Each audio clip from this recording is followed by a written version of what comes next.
Magandang araw! Ako si Binibining Menya at ngayong araw, ang ibabahagi ko sa inyo ay tungkol sa sanaysay.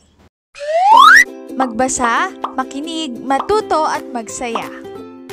Ako si Binibining Menya. Handa na ba kayo? Tara na, umpisa na nating isa-isahin at pirapirasuhin ang mga detalyeng nakapaloob dito. Maaari kong ibigay ang soft copy ng video na ito, mag-email ka lamang o kaya naman ay mag-message sa aking Facebook page. Ilalagay ko ang aking email sa gitnang bahagi ng video at ang Facebook page naman ay sa huling bahagi matatagpuan. Maraming salamat sa panonood! Katulad ng binanggit ko kanina, ang ibabahagi ko ngayong araw ay tungkol sa sanaysay. Ang sanaysay ay isang anyo ng panitikan na naglalaman ng sariling opinyon, kuro-kuro o pananaw ng may akda tungkol sa isang partikular na paksa. Mayroong dalawang uri ng sanaysay. Ang una ay formal na sanaysay, ang ikalawa naman ay di-formal na sanaysay. Ang una ay formal na sanaysay. Ito ay tumatalakay sa seryosong paksa, ginagamitan ng maayos at maingat na wika. Halimbawa, sanaysay ukol sa edukasyon, gobyerno at kalikasan. Ang ikalawang uri naman ng sanaysay ay tinatawag na di-formal na sanaysay. Ito ay mas personal at malayang pagkakasulat.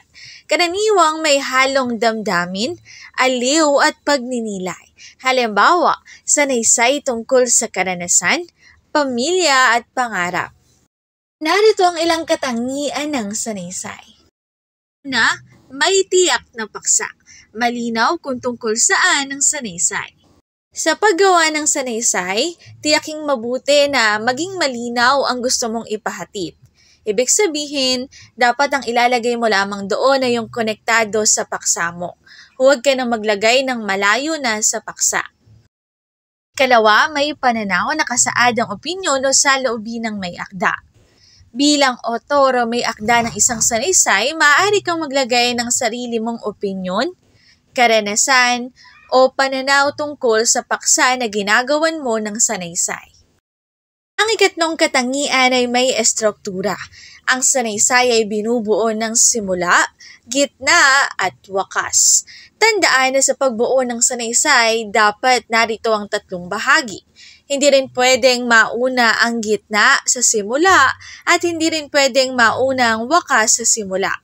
Laging tandaan na kapag bubuo ng sanaysay, laging sundin ang simula, gitna at wakas.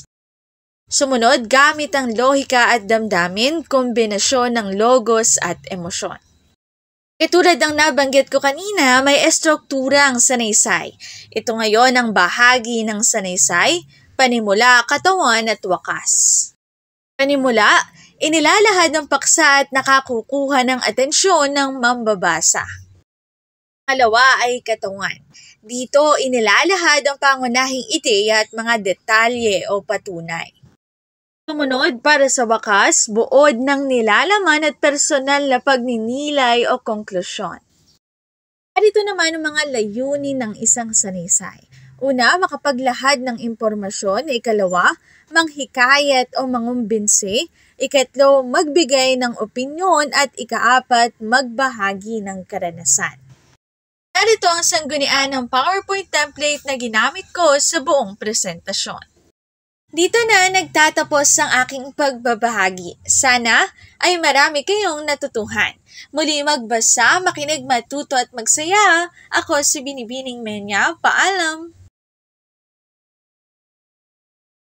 Paalala, ang wikang Filipino ay mapagpalaya, atin natin itong gamitin, mahalin at mas paunlarin.